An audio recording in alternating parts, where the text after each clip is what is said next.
नमस्कार, मैं हूं मंगलेश्वर। आज हम महाराष्ट्र में हैं। महाराष्ट्र का एक गर्ज चंद्रपुर ज़िले का ये गोंद पिपरी कहलाता है, यहाँ पर है। और अब हम यहाँ से जा रहे हैं हेमलकसा।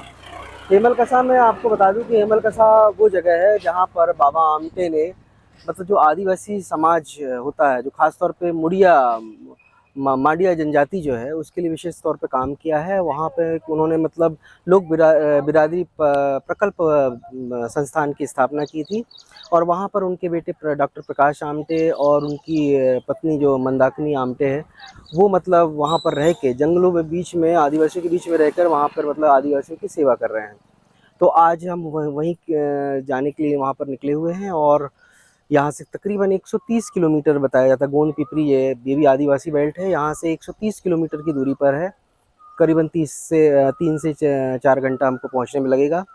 तो हमारी गाड़ी रेडी है और हम निकलते हैं वहाँ के लिए। तो चलिए चलते हैं हेमलकसा।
अंदर जा सकते हैं आपण कोणीकडनं तिथून जा लागते.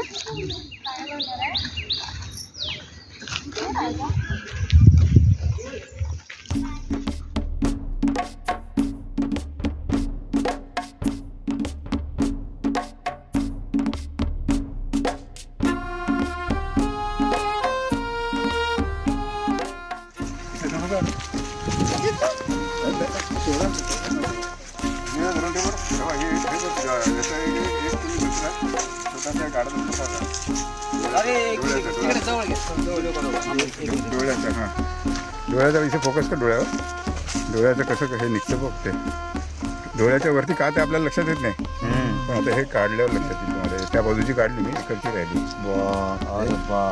हे बघ किती प्रोटेक्शन आहे. हा डोळा म्हणजे चष्मा सारखंच ना. हे बघा ना, पण ते ब्लर असतो. निघाला. आता दोन्ही डोळ्याची निघाली. आता चला, आता इथून सोडणार. इथून सोडतो. हा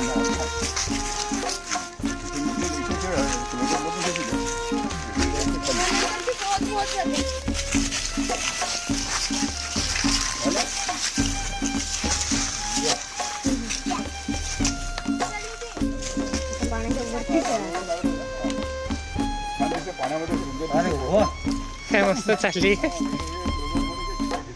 हो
अजगर आहे, महिन्यातून एकदा खातो. बरं शिकण्यासारखं यांच्यापासून.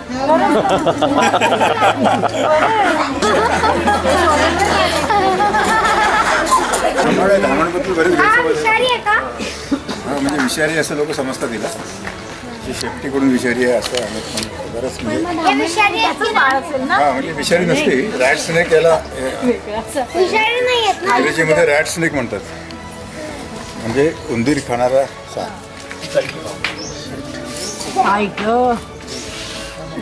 आपल्यातून किती प्रेम करतात बघ, त्याचा रूपाचा सुगंध बघा. असंच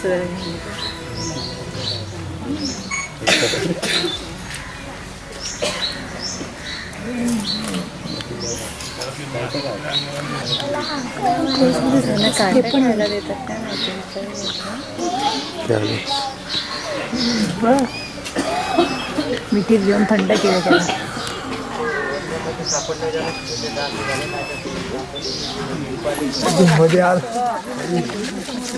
डिझाईन केलं नशीब पूर्ण ओळख आहे. हा किती लहान असताना आपल्याकडे आला होता. सगळेच लहान असतात, मोठेच मारून खातात ना ते. हात लावू. नागापेक्षा 16 फूट विषारी, चावला तर 20 मिनिटात मरतो.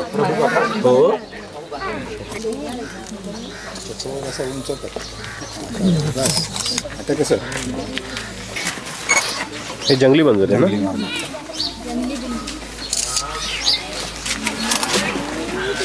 नाव काय ठेवलं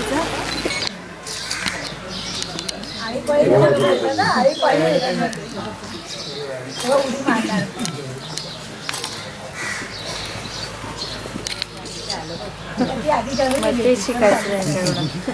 मलाच आधी पुरलं ते नाही, जरा खाल्लं ते गेलं होते इथे. मला आधी ते मी त्याला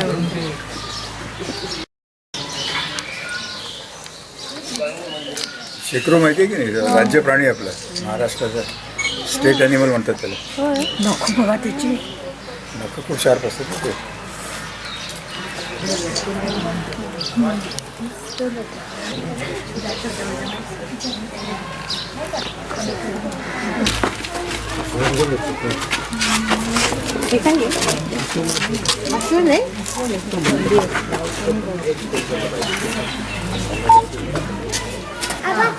छोटंसं पिल्लू आणलं तेव्हा 15 वर्ष 18 वर्ष जंगलामध्ये खूप ठेवला. क्लोजअप तर सक्शन मशीन सारखं आहे.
हाँ ऐसे पकड़ायचे होते 2-3 पकडून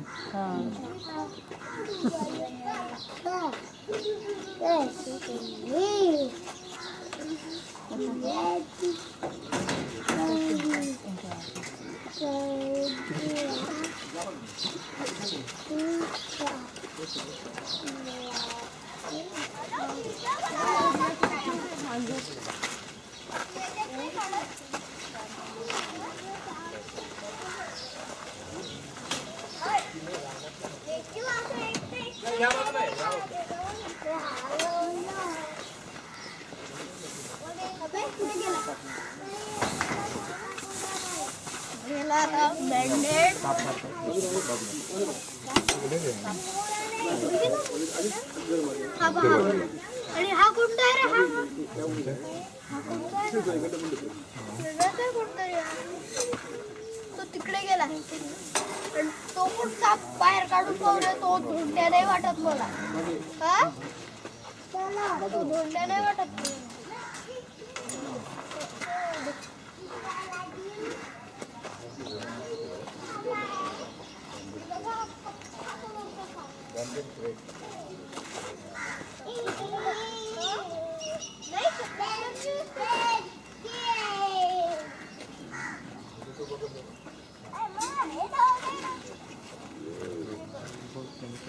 ते रिफ्लेक्स मध्ये ते असं रिफ्लेक्स आहे त्याच्यामध्ये कुठेही शेफ्टी होता कुठेही पाय पडला तर त्याला त्रास झाला तर तो चावणार चावडाचा. त्याच्या अंगावरती कात येते का आता काहीतरी सफेद सारखं वाटते कात आता येते का अंगावर का तो सगळं महिन्याला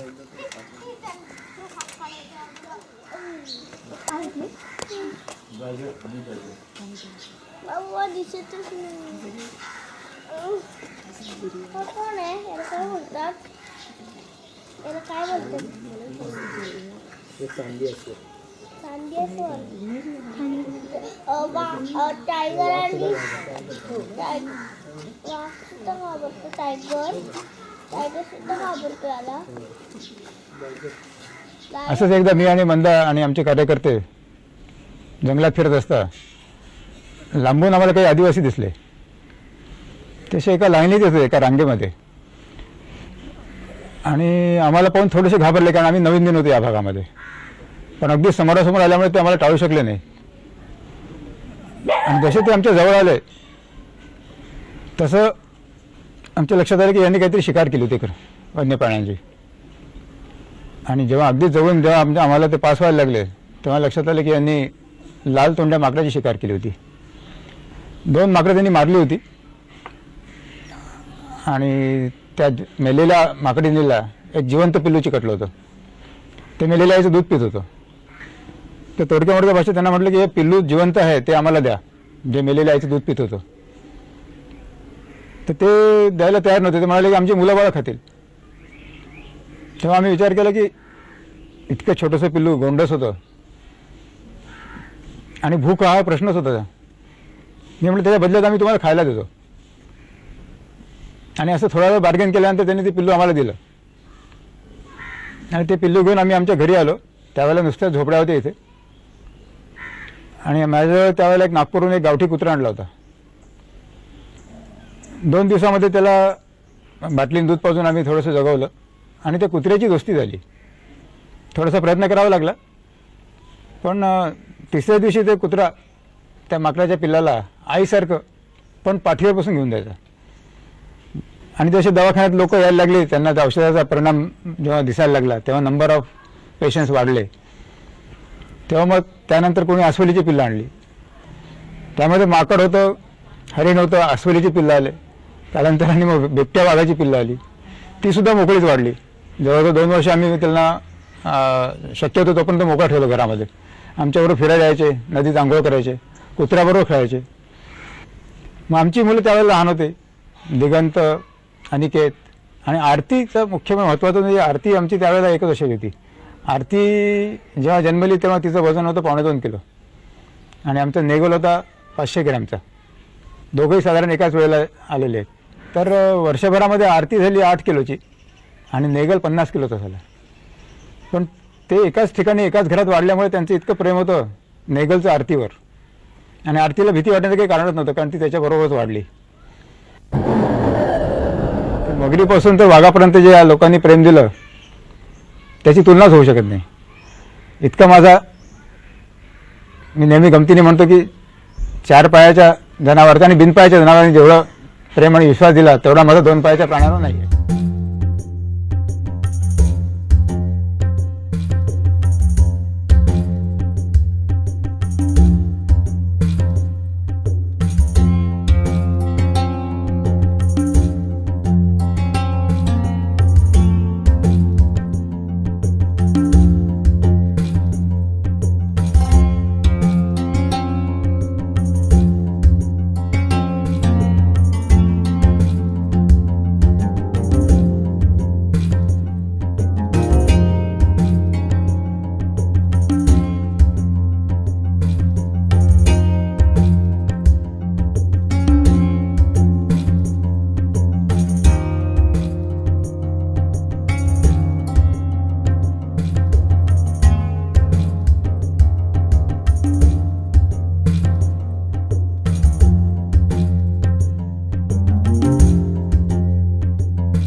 महाराष्ट्र का एक चिरौली जो ज़िला है ये आदिवासी बाहुल्य ज़िला है और यहाँ पर नक्सलाइट का बहुत ज़्यादा मूवमेंट रहता है.